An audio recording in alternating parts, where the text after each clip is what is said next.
बच्चों good morning. कैसे हो आप सब। आज की तारीख है 1 फरवरी 2024। आज के करंट अफेयर क्वेश्चन और ललन टॉप प्रश्नों में आप सभी का स्वागत है। आप सभी से रिक्वेस्ट है कि प्लीज़ वीडियो को लाइक शेयर कमेंट जरूर किया करें। यह current affair question Kumar Gaurav sir के करंट अफेयर से लिया गया है और पूरे व्याख्या और ललन टॉप प्रश्नों के साथ पूरा करंट अफेयर क्वेश्चन हम उसी दिन अवेलेबल करवा देते हैं। तो बस आप सभी से रिक्वेस्ट है कि प्लीज़ वीडियो को लाइक जरूर किया करें और अपने दोस्तों के साथ शेयर जरूर किया करें। तो चलिए शुरू करते हैं आज के अपने 1 फरवरी 2024 के दैनिक समसामयिक सभी प्रतियोगी परीक्षाओं के लिए अति महत्वपूर्ण प्रश्न।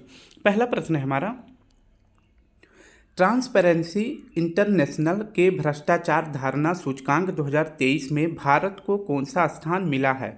तो भ्रष्टाचार धारणा सूचकांक 2023 में भारत को कौन सा स्थान मिला है। तो आपका सही जवाब हो जाएगा ऑप्शन सी। इसके बारे में व्याख्या देख लेते हैं।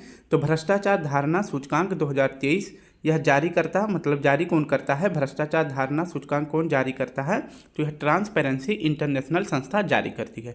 इसमें जो है भारत की रैंक बताई गई है कि भ्रष्टाचार के मामले में भारत की रैंक जो है 93वां है और टोटल इसमें कितने देश शामिल हैं। तो 180 देश इससे भ्रष्टाचार सूची में शामिल हैं। अगर बात करें कि भारत की स्कोर कितना है, तो 100 में से भारत की स्कोर है 39। अगर बात करें वहीं कि 2022 में जो है भारत जो है भ्रष्टाचार धारणा सूचकांक में कौन से स्थान पे था, तो ये 85वें स्थान पर था। अगर 2023 में जो है प्रथम स्थान भ्रष्टाचार धारणा सूचकांक में देखें तो प्रथम स्थान पे यानी कि सबसे कम भ्रष्टाचार किस देश में है, तो डेनमार्क में है। वहीं 180वें स्थान पर कौन सा देश है, तो सोमालिया है। भारत की रैंक आप याद रखेंगे, भारत की रैंक है 93 में, सबसे ज़्यादा जरूरी है। और पहले स्थान पर यानी कि सबसे कम भ्रष्टाचार किस देश में है, डेनमार्क में है और सबसे ज़्यादा सोमालिया में है। अब कुछ महत्वपूर्ण रैंक में देख लेते हैं भारत को कौन सा स्थान दिया गया है। 80वें स्थान पर है भारत की रैंक है हेनले पासपोर्ट इंडेक्स में। 111वें स्थान पर भारत हंगर इंडेक्स में है। चौथे स्थान पे जो है भारत दो रैंक में है।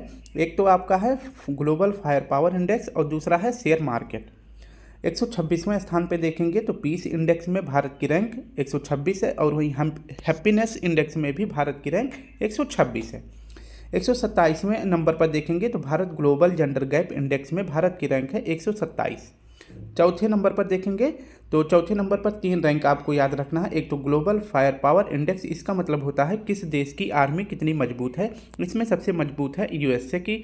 दूसरे नंबर पर आपका रूस हो जाता है और तीसरे नंबर पर चाइना और चौथे पर अपना प्यारा भारत।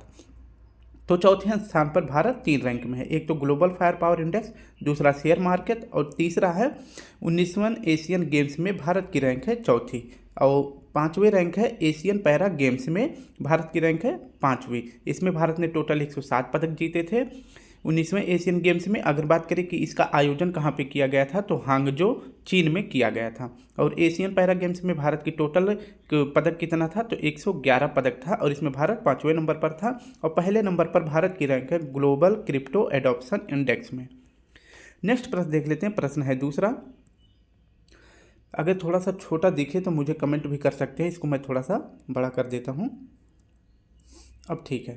हाल ही में WHO ने औद्योगिक रूप से उत्पादित ट्रांस फैट को खत्म करने के लिए पहली बार किन देशों को सम्मानित किया है। तो सबसे पहले देखते हैं ट्रांस फैट क्या होता है। ट्रांस फैट क्या होता है, तो ट्रांस फैट का मतलब होता है कि आप कभी बाज़ार में देखते होंगे तो जैसे आपकी कोई पकौड़ी तली जाती है, समोसे तले जाते हैं या मोमोज तला जाता है, तो एक ही तेल में जो है वो बार बार हर एक चीज़ को तल देते हैं। या फिर समोसा जो है पहले बार में जो है मान लीजिए कि 10-12 निकाले, फिर दूसरी बार समोसा बना के फिर उसी तेल में निकाले, फिर निकाले, तो इसी तरह से निकालने से जो ये तेल बचता है वो तेल जो है ट्रांस फैट वाला हो जाता है। यानी कि अगर उसको आप खाते हो तो वो जहरीला पदार्थ शरीर में धीरे धीरे उत्पादित करता है। तो इस तरह का जो है औद्योगिक रूप से जो उत्पादित ट्रांस फैट को खत्म करने वाला खत्म करने वाले देश कौन कौन से हैं, उनको जो है WHO यानी कि वर्ल्ड हेल्थ ऑर्गेनाइजेशन ने औद्योगिक रूप से सम्मानित किया है। तो वो 5 देश अपने यहाँ पे ट्रांस फैट को खत्म करने के लिए इस जो है सम्मान से सम्मानित किए गए हैं। उन देशों के नाम है डेनमार्क, पोलैंड, सऊदी अरब, थाईलैंड, लिथुआनिया। यानी कि सभी इन देशों में जो है ट्रांस फैट वाले जो तेल होते हैं इनको जो है पूर्ण रूप से समाप्त कर दिया गया है, इसलिए WHO ने इन्हें औद्योगिक रूप से सम्मानित किया है। अब देख लेते हैं WHO की स्थापना कब हुई थी। तो 7 अप्रैल 1948 को WHO की स्थापना हुई थी। अगर बात करें WHO का मुख्यालय कहाँ पे है, तो यह जिनेवा में है। वर्तमान में जो है WHO के हेड कौन है, तो डॉक्टर टेड्रोस हैं। और WHO ने भी हाल ही में 5 देशों को सम्मानित किया है। इनमें पहला देश है डेनमार्क, दूसरा पोलैंड, तीसरा सऊदी अरब, चौथा थाईलैंड और 5वां लिथुआनिया है। क्यों सम्मानित किया है? क्योंकि इन्होंने उद्योग में उत्पादित ट्रांस फैट को खत्म कर दिया है। WHO ने 2016 में एक पहल स्टार्ट किया था, ठीक है। WHO ने 2016 में एक पहल स्टार्ट किया था जिसका नाम था रिप्लेस पहल, इसे शुरू किया था, ठीक है। तो इसके अंतर्गत जो है ट्रांस फैट को रिप्लेस करना, यह जो है निर्धारित किया गया था 2018 से लेकर 2023 के बीच में। और इन 5 देशों ने 2018 से लेकर 2023 के बीच में ट्रांस फैट को बिल्कुल ख़त्म कर दिया है। तो अब देखते हैं कि ट्रांस फैट, मैंने बताया कि जैसे एक ही तेल में बार बार का प्रयोग करना, एक ही तेल का बार बार प्रयोग करना। अब बात करते हैं डेनमार्क की मुद्रा का क्या नाम है, तो डेनमार्क की मुद्रा का नाम है क्रोन और डेनमार्क की राजधानी है कोपेनहेगन। जटलैंड प्रायद्वीप पर डेनमार्क स्थित है। तो डेनमार्क किस द्वीप पर स्थित है? जटलैंड प्रायद्वीप पर। नेक्स्ट देख लेते हैं बाल्टिक देश कौन कौन से हैं। तो बाल्टिक देश 3 हैं जिनका नाम है एस्टोनिया, लिथुआनिया और लातविया, ठीक है। एस्टोनिया, लातविया, लिथुआनिया, ये 3 बाल्टिक देश हैं, यानी कि बाल्टिक सागर से सीमा बनाने वाले ये 3 देशों को संपूर्ण रूप से बाल्टिक देश कहते हैं। सऊदी अरब की मुद्रा का नाम है रियाल और यहाँ की राजधानी है रियाद। वारसा किस नदी के किनारे पर स्थित है? तो विस्टुला नदी के किनारे पर स्थित है, जबकि वारसा जो है किस देश की राजधानी है? तो पोलैंड की राजधानी है। अब नेक्स्ट देख लेते हैं, हमारा तीसरा प्रश्न है, हाल ही में सुल्तान इब्राहिम इस्कंदर किस देश के 17वें राजा नियुक्त हुए हैं? तो सुल्तान इब्राहिम इस्कंदर किस देश के 17वें राजा नियुक्त हुए हैं? हमारा सही जवाब हो जाएगा ऑप्शन डी, मलेशिया के। अब इनके बारे में पूर्ण रूप से व्याख्या देख लेते हैं। तो सुल्तान इब्राहिम इस्कंदर ये मलेशिया के 5वें राजा बने हैं, ये 17वें राजा बने हैं, ठीक है। तो ये कौन से राजा बने हैं? ये 17वें नंबर के राजा नियुक्त किए गए हैं और इनका कार्यकाल कितना रहने वाला है? तो 5 साल रहने वाला है। अब आप बोलोगे कि राजा जो है संपूर्ण काल के लिए होता है, ऐसा नहीं है, क्योंकि यहाँ पे जो है शाही परिवारों की संख्या 9 है, ठीक है। शाही परिवार जो हैं यहाँ पे कितने हैं? तो 9 हैं। तो हर एक परिवार से जो है 5 साल के लिए राजा को नियुक्त किया जाता है। तो इस बार जो है मलेशिया के जो है राजा कौन चुने गए हैं? सुल्तान इब्राहिम इस्कंदर। इनको आप याद रखेंगे और इनका कार्यकाल कितना रहने वाला है? तो इन राजा का कार्यकाल रहने वाला है 5 वर्ष। अब बात करें, मलेशिया की राजधानी का नाम है कुआलालंपुर और मलेशिया की मुद्रा का नाम है रिंगिट। नेक्स्ट देख लेते हैं आसियान में शामिल होने वाले देश, ठीक है।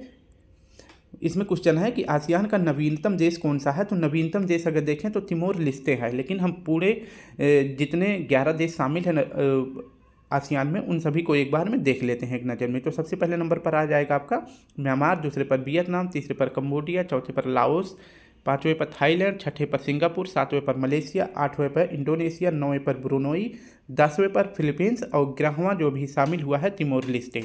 तो आसियान का नवीनतम देश तिमोर लिस्ते हो जाएगा। अगर बात करें आसियान की स्थापना कब हुई थी? तो 1967 में। और आसियान का मुख्यालय कहाँ है? जकार्ता, इंडोनेशिया में।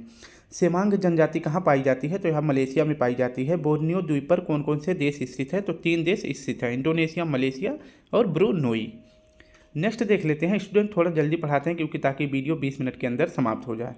हाल ही में न्यूरोलॉजिकल विकार से पीड़ित मनुष्य के दिमाग में पहली बार चिप लगाने वाली न्यूरालिंक कंपनी का संबंध किससे है?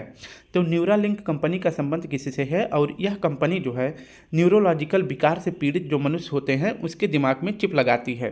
तो यह कंपनी किसकी हो जाएगी? न्यूरालिंक कंपनी है एलन मस्क की, ठीक है। इसे पागल सुल्तान भी कहते हैं। अब इनके बारे में देख लेते हैं। न्यूरालिंक कंपनी एलन मस्क की है और यह कंपनी कब ओपन हुई थी? तो 2016 में।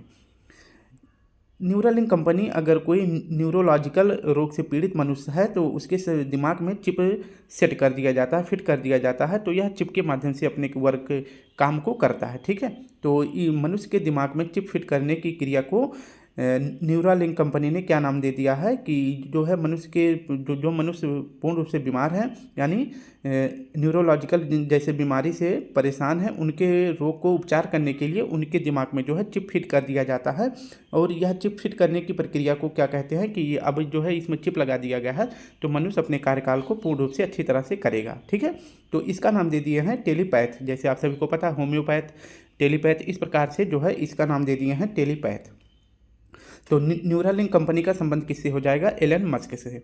EEG ईईजी का फुल फॉर्म होता है इलेक्ट्रोइंसेफेलोग्राफ। यह जो है ईईजी से जो है मस्तिष्क के लिए कार्य किया जाता है, और जबकि ईसीजी से जो है हृदय के लिए काम किया जाता है। मस्तिष्क का सबसे बड़ा भाग कौन सा होता है? तो मस्तिष्क का सबसे बड़ा भाग होता है सेरिब्रम। ऑक्सीटोसिन हार्मोन जो है यह कहाँ से निकलता है? तो पीयूष ग्रंथि से निकलता है। पीयूष ग्रंथि को जो है मास्टर ग्रंथि भी कहते हैं, ठीक है, ये आप याद रखेंगे। और ऑक्सीटोसिन हार्मोन का कार्य क्या होता है? तो यह जो है दूध का मतलब निष्कासन करता है। जैसे कि कोई गर्भवती महिला होती है तो उसकी जो है दूध निकलने की प्रक्रिया के लिए हार्मोन ऑक्सीटोसिन हार्मोन जिम्मेदार होता है। मस्तिष्क की रेत जो है किसे कहा जाता है? तो यह पीनियल ग्रंथि को कहा जाता है, ठीक है। मस्तिष्क की रेत किसे कहा जाता है? यह पीनियल ग्रंथि को कहा जाता है। और यह पीनियल ग्रंथि का कार्य क्या है? तो जैसे आप सभी को भूख लगती है, प्यास लगती है, या फिर थकावट से महसूस होती है, या फिर आप सभी को बाथरूम लगती है, तो उन सभी क्रियाओं को इंगित कौन करता है? पीनियल ग्रंथि करता है। नेक्स्ट प्रश्न है हमारा, 5वां प्रश्न है, हाल ही में भारतीय सेना के लिए मोबाइल ब्रिज सिस्टम जिसका नाम है सर्वत्र किसने लॉन्च किया है? तो भारतीय सेना के लिए मोबाइल ब्रिज सिस्टम सर्वत्र को किसने लॉन्च किया है? तो आपका सही जवाब हो जाएगा DRDO। अब देख लेते हैं सर्वत्र क्या है। यह मोबाइल ब्रिज सिस्टम है, ठीक है। और अगर बात करें किसने लॉन्च किया है, तो यह DRDO ने लॉन्च किया है। अगर बात करें DRDO की स्थापना कब हुई थी, तो 1 जनवरी 1998 को DRDO की स्थापना हुई थी, ठीक है। अगर बात करें DRDO के हेड कौन है वर्तमान में, तो समीर कामत जी हैं। और अगर DRDO का ध्येय वाक्य की बात करें तो वलस्यम मूलम विज्ञानम, यह DRDO का ध्येय वाक्य है। मैंने बताया कि सर्वत्र क्या है? यह मोबाइल ब्रिज सिस्टम है, और इसका प्रयोग जो है कहाँ पे होने वाला है? तो आपदा में काम आने वाला ब्रिज। आप सभी कभी देखते होंगे कि मान लीजिए ये एक रिवर है, ठीक है, और यहाँ पे मान लीजिए कि इधर कोई आपदाकार हो गया या कोई युद्ध हो रहा है इस क्षेत्र में, तो भारतीय सेना को इस रिवर को पार करने के लिए जाना है, तो तत्काल में तो कोई ब्रिज बन नहीं सकती है, तो उसके लिए जो है DRDO ने सर्वत्र नामक ब्रिज बनाया है, ठीक है। तो इसको जो है गाड़ी के ऊपर लाद कर यहाँ पे जो है ऐसे सेट कर देंगे, तो यहाँ से बाकी की गाड़ियाँ इससे पार हो जाएंगी। फिर इस ब्रिज को जो है उसी गाड़ी में पैक करके फिर आगे के क्षेत्र में लड़ाई करके फिर वापस जो है ब्रिज बना के चले जा सकते हैं, ठीक है। तो सर्वत्र जो है किसने लॉन्च किया है? DRDO ने। ये आप याद रखेंगे। और किसके लिए लॉन्च किया है? तो भारतीय सेना के लिए। अगर बात करें सर्वत्र का निर्माण किसने किया है, तो निर्माण किसने किया है? तो भारत अर्थ मूवर्स लिमिटेड ने इसका निर्माण किया है। और यह कहाँ पर स्थापित है? तो बेंगलुरु में। अस्त्र क्या है? Beyond visual range air to air missile. Astra क्या है? Beyond visual range air to air missile, जो कि हवा में मार करने वाली मिसाइल है। वरुणास्त्र क्या है? तो यह एंटी सबमरीन टारपीडो है, यानी कि पानी के अंदर जो है यह सबमरीनों को मारने में सक्षम है, जिसका नाम वरुणास्त्र है। विजय राघवन पैनल का स्थापना क्यों किया गया था? क्योंकि इसमें अगर बात करें कि विजय राघवन पैनल में जो है 9 सदस्यीय लोगों का स्थापना किया गया था। इसमें 9 सदस्यीय लोगों की यह पैनल है विजय राघवन पैनल, और इसकी स्थापना की गई थी DRDO की जांच करने के लिए कि DRDO अच्छी तरह से कार्य कर रहा है कि नहीं कर रहा। INS विक्रांत क्या है? तो यह भारत का पहला स्वदेशी विमानवाहक पोत है। और अगर बात करें कि यह कहाँ से कमीशन हुआ था, कहाँ से लॉन्च हुआ था, तो यह कोच्चि से लॉन्च हुआ था। और कब लॉन्च हुआ था? 2 सितंबर 2022 को लॉन्च हुआ था, जो कि भारत का पहला स्वदेशी विमानवाहक पोत है। नेक्स्ट प्रश्न हमारा, हाल ही में भारतीय दूरसंचार नियामक प्राधिकरण के अध्यक्ष पद पर किसे नियुक्त किया गया है? तो आपका पहले सही जवाब हो जाएगा अनिल लोहाटी। दूर संचार नियामक प्राधिकरण, इसको जो है इंग्लिश में ट्राई शॉर्ट फॉर्म में कहते हैं। इसका फुल फॉर्म होता है telecom regulatory authority of India, जिसे हिंदी में कहते हैं भारतीय दूरसंचार नियामक प्राधिकरण। अगर बात करें कि वर्तमान में जो है ट्राई के हेड कौन बनाए गए हैं, तो अनिल लोहाटी जी बनाए गए हैं। अगर वहीं एक और संगठन की मतलब एक और आयोग की स्थापना की गई है, करी तो पहले से गई है, लेकिन इसके वर्तमान अध्यक्ष कौन बनाए गए हैं, तो ये बने हैं डॉक्टर अरविंद पनघड़िया जी। और अभी इसमें जो है 4 सदस्यों को शामिल किया गया है। तो 16वें वित्त आयोग का गठन जो है इसके अंतर्गत जो है 4 सदस्यों को गठित किया गया है, जिनका नाम आप सभी को याद रखना है। पहले हैं अजय नारायण, दूसरे हैं जॉर्ज मैथ्यू, तीसरे हैं डॉक्टर निरंजन, और चौथी हैं डॉक्टर सौम्या कांति। तो इन 4 लोगों का नाम आप सभी को याद रखना है, जो कि 16वें वित्त आयोग के 4 सदस्य बनाए गए हैं। और अगर बात करें 16वें वित्त आयोग के जो है हेड कौन है, तो अरविंद पनघड़िया जी हैं।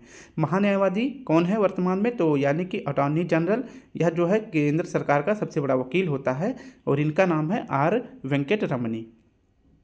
नेक्स्ट हमारा है security exchange board of India, इसकी हेड कौन है, तो पहली महिला हेड है माधवीपुरी बुच। अगर बात करें CISF की हेड कौन बनाई गई हैं, तो यह नीना सिंह बनाई गई हैं। नेक्स्ट देख लेते हैं मुख्य सूचना आयुक्त कौन बने हैं, तो यह हीरालाल सामरिया जी बने हैं। नेक्स्ट प्रश्न हमारा है 7वां, हाल ही में खेलो इंडिया शीतकालीन खेल 2024 के लिए कौन सा शुभंकर लॉन्च किया गया है। तो खेलो इंडिया शीतकालीन खेल 2024 के लिए कौन सा शुभंकर लॉन्च किया गया है, तो आपका सही जवाब हो जाएगा हिम तेंदुआ। इसकी व्याख्या देख लेते हैं। तो खेलो इंडिया शीतकालीन खेल कब होगा, 2024 का खेल यह घोषित किया गया है और इसका होस्ट कौन से राज्य होंगे। तो शीतकालीन यानी कि ठंडियों वाला गेम है, तो यह कहाँ पर होगा, तो लद्दाख और जम्मू कश्मीर में होगा। और ये कब होगा, तो ये फरवरी में होगा। और खेलो इंडिया 2024 के शीतकालीन खेल का शुभंकर क्या रखा गया है, तो हिम तेंदुआ, जिसका वैज्ञानिक नाम है पैंथरा अनाकिया। और खेलो इंडिया शीतकालीन का ये कौन सा क्रम है, तो यह चौथा क्रम है। खेलो इंडिया का अब कुछ महत्वपूर्ण खेलों के शुभंकर देख लेते हैं। तो खेलो इंडिया यूथ गेम्स का ये कहाँ पर होना है, तो यह तमिलनाडु के 4 स्थानों पर होगा और इसका शुभंकर रखा गया है बीर मगाई। अगर वही बात करें 19वां एशियन गेम्स का शुभंकर क्या है, तो मेमोरीज ऑफ जियांग फियांग कियांग, इस तरह से 3 नाम है। तो 19वां एशियन गेम्स का शुभंकर क्या है, मेमोरीज ऑफ जियांगन। नेक्स्ट हमारा चौथा पैरा एशियन गेम्स का शुभंकर क्या है, फेई फेई है। और मोगा जो है यह 37वें राष्ट्रीय खेल का शुभंकर है। अगर बात करें 37वां राष्ट्रीय खेल कहाँ पर हुआ था, तो गोवा में हुआ था, ये आप याद रखेंगे। और नेक्स्ट यानी कि 38वां राष्ट्रीय खेल कहाँ पर होगा, तो यह होगा आपका यूके यानी उत्तराखंड में। उज्ज्वला जो है खेलो इंडिया पैरा गेम्स का शुभंकर है। अगर बात करें खेलो इंडिया पैरा गेम्स, यह भारत में पहली बार, मतलब भारत ने पहली बार इसकी शुरुआत करी है। और यह कहाँ पर आयोजन किया गया था, नई दिल्ली में। और इसमें जो है पहला स्थान किस राज्य को प्राप्त है, तो हरियाणा को प्राप्त था। लाइव जो है यह फीफा वर्ल्ड कप 2022 का शुभंकर है। और अगर बात करें फीफा 2022 का आयोजन कहाँ पे किया गया था, तो कतर में किया गया था। नेक्स्ट देख लेते हैं 8वां प्रश्न है हमारा, हाल ही में रामसर स्थल में शामिल अंक समुद्र पक्षी रिजर्व अघनासीनी मुहाना और मगधी केरे रिजर्व कहाँ स्थित हैं। तो ये नाम आप देख सकते हैं, कुछ ऊटपटांग नाम है। तो ये आपके साउथ के सारे नाम हैं, ठीक है, जिनको अभी हाल ही में राम स्थल में शामिल किया गया है। तो ये तीनों रिजर्व जो है रामसर स्थल किस राज्य में स्थित हैं, तो आपका सही जवाब हो जाएगा कर्नाटक में। अब सबसे पहले देखते हैं रामसर स्थल जो है किससे संबंधित है। तो यह आर्द्रभूमि स्थानों से संबंधित है, यानी दलदली स्थानों से। जो दलदली स्थान होते हैं उन्हें रामसर स्थल घोषित किया जाता है, ठीक है। तो इसके तहत जो है 2 फरवरी 1971 को रामसर आर्द्रभूमि संरक्षण होता है। कहाँ पर, ईरान का एक स्थान है जिसका नाम है रामसर। तो रामसर स्थान पे 2 फरवरी 1971 को रामसर सम्मेलन होता है। इसके तहत जो है विभिन्न देशों में अपनी अपनी जगहों पे जहाँ पर आर्द्रभूमि संरक्षण स्थान होता है उसे संरक्षित किया जाता है। तो इसलिए हर साल जो है 2 फरवरी को आर्द्रभूमि दिवस मनाया जाता है। भारत जो है रामसर साइट में यानी कि रामसर आर्द्रभूमि संरक्षण में कब शामिल हुआ था, तो 1982 में भारत इसमें शामिल हुआ था। भारत में अभी जो है 5 नए रामसर स्थल बनाए गए हैं। लेकिन अगर बात करें भारत में अभी तक 75 थे, लेकिन 5 नए बन गए हैं। तो टोटल भारत में अब बात करें कितने रामसर स्थल घोषित किए गए हैं, तो 80 हो चुके हैं, ठीक है। तो 5 बने हैं, तो 3 जो है कर्नाटक में है और 2 तमिलनाडु में है। तो प्रश्न में जो पूछा गया था आप इतना याद रखेंगे, अंक समुद्र, अघनासीनी और मगधी केरे, तो ये तीनों जो है रिजर्व कहाँ पर है, ये तीनों रिजर्व कहाँ पे है, तो कर्नाटक में है। और इन्हें जो भी हाल ही में आर्द्रभूमि स्थान घोषित किया गया है। और तमिलनाडु में 2 हैं जिनका नाम है कराईपेट्टे और लांगवुड सोला, ये आप सभी को याद रखना है, ठीक है। अगर बात करें सबसे ज़्यादा आर्द्रभूमि संरक्षण के स्थान किस राज्य में है, तो सबसे ज़्यादा तमिलनाडु में है 16 और दूसरे नंबर पर उत्तर प्रदेश है। मैंड्रिक्स रिकॉर्ड, इसके तहत जो है खतरे के अंदर आने वाले रामसर स्थल को घोषित किया जाता है। तो भारत में जो है पहले चिल्का झील भी जो है खतरे के अंदर आती थी, लेकिन अब उसको संरक्षण प्रदान कर दिया गया है। इसलिए वर्तमान में जो है भारत में 2 ही रामसर साइट हैं जो कि खतरे के स्थान पर है, एक तो केवलादेव और दूसरा लोकटक। केवलादेव कहाँ पर है, तो यह राजस्थान में है, जबकि लोकटक कहाँ पे है, तो यह मणिपुर में है, ठीक है। तो इन दोनों को आप याद रखेंगे। जो खतरे के अंतर्गत रामसर स्थल आते हैं उन्हें मैंड्रिक्स रिकॉर्ड कहते हैं। नेक्स्ट प्रश्न देख लेते हैं, सेकंड लास्ट है, हाल ही में शिक्षा मंत्रालय ने किसे डीम्ड यूनिवर्सिटी का दर्जा दिया है। तो शिक्षा मंत्रालय ने किसे डीम्ड यूनिवर्सिटी का दर्जा दिया है, तो आपका सही जवाब हो जाएगा ऑप्शन ए, भारतीय संचार संस्थान को। अब इसके बारे में देख लेते हैं। शिक्षा मंत्रालय यानी कि मिनिस्ट्री ऑफ एजुकेशन के वर्तमान में मंत्री कौन है, तो धर्मेंद्र प्रधान जी हैं। अगर बात करें इन्होंने भारतीय संचार संस्थान को अभी हाल ही में डीम्ड यूनिवर्सिटी को दर्जा प्रदान कर दिया है।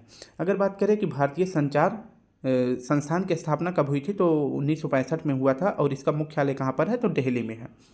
तो भारतीय जो शिक्षा मंत्रालय है भारतीय जनसंचार संस्थान को डीम्ड यूनिवर्सिटी का दर्जा प्रदान कर दिया है। और इसके पहले भी कुछ महीने पहले भी NCERT को भी डीम्ड यूनिवर्सिटी का दर्जा दे दिया था। अगर बात करें डीम्ड यूनिवर्सिटी के अंतर्गत जो है क्या दिया जाता है, तो डिग्री जारी करने का अधिकार जिसे जो है शिक्षा मंत्रालय डीम्ड यूनिवर्सिटी का दर्जा दे देती है, तो वह यूनिवर्सिटी खुद अपने स्वयं के द्वारा ही वह अपनी डिग्रियों को जारी कर सकता है। ठीक है, तो इसलिए इसे डीम्ड यूनिवर्सिटी को दर्जा दिया जाता है, जो कि अभी सिर्फ 2 ही यूनिवर्सिटी को दिया गया है। एक तो भारतीय जनसंचार को दिया गया है, दूसरा NCERT को। अगर बात करें कि NCERT की स्थापना कब हुई थी, तो 1961 में, और इसका मुख्यालय दिल्ली में है। और वर्तमान में NCERT के हेड हैं दिनेश सकलानी जी। अब देख लेते हैं विश्व की पहली लिविंग हेरिटेज किसे घोषित किया गया है, तो विश्व भारती को किया गया है, जिसकी स्थापना किए थे, आप देख सकते हैं, G से गुरु, R से रविंद्रनाथ, से N से नाथ और T से टैगोर। तो गुरु रविंद्रनाथ टैगोर ने विश्व भारती की स्थापना करी थी, कहाँ पर, पश्चिम बंगाल, कलकत्ता में। नालंदा विश्वविद्यालय की स्थापना किसने किया था, तो कुमार गुप्त ने। Oxford word of the year किसे घोषित किया है, तो ऑक्सफोर्ड यूनिवर्सिटी ने Oxford word of the year किसे घोषित किया है, तो रिच को किया है। नेक्स्ट और लास्ट प्रश्न है हमारा, हाल ही में झारखंड के CM पद पर किसे नियुक्त किया गया है। कुछ दिनों से न्यूज में बना हुआ था कि झारखंड के CM जेल जाने वाले हैं, गिरफ्तार होने वाले हैं, ED इन पर इतना प्रेशर कर रही है, जांच कर रही है, तो इस प्रकार से ये कल रात को ये जेल चले जाते हैं। ठीक है, तो हाल ही में झारखंड के CM पद पर किसे नियुक्त किया गया है, तो पहले कौन थे, हेमंत सोरेन जी, और वर्तमान में कौन बनाए गए हैं, तो चंपई सोरेन बनाए गए हैं। अब इसके बारे में व्याख्या देख लेते हैं। तो झारखंड की अगर बात करें कि झारखंड का उदय कब हुआ था, झारखंड राज्य का, तो यह सन 2000 में झारखंड बना था। किस राज्य से अलग होके, तो बिहार से अलग होके झारखंड एक नया स्टेट बना था सन 2000 में। अगर बात करें कि पार्टी जिसके हेमंत सोरेन जी हेड थे, तो उस पार्टी का नाम था झारखंड मुक्ति मोर्चा पार्टी, इसे JMM भी कहते थे। तो प्रमुख कौन थे, हेमंत सोरेन जी थे। इन पर जो है ED यानी कि प्रवर्तन निदेशालय ने इन्हें जो है अभी हाल ही में कल रात को गिरफ्तार कर लिया था। और क्यों गिरफ्तार किया था, क्योंकि रांची में जमीन घोटाले के मामले में इनका नाम आया था। ठीक है, नेक्स्ट देख लेते हैं अब वर्तमान में कौन बने हैं, तो चंपई सोरेन न्यू CM झारखंड के बनाए गए हैं। चंपई सोरेन को झारखंड का टाइगर भी कहते हैं। अगर बात करें झारखंड के राज्यपाल कौन है, तो राधा कृष्णन जी हैं, ये झारखंड के राज्यपाल हैं। अब बात कर लेते हैं ED के फुल फॉर्म की। तो ED का फुल फॉर्म होता है इन्फोर्समेंट डायरेक्टरेट, यह ED का फुल फॉर्म होता है, और इसकी स्थापना हुई थी 1956 में।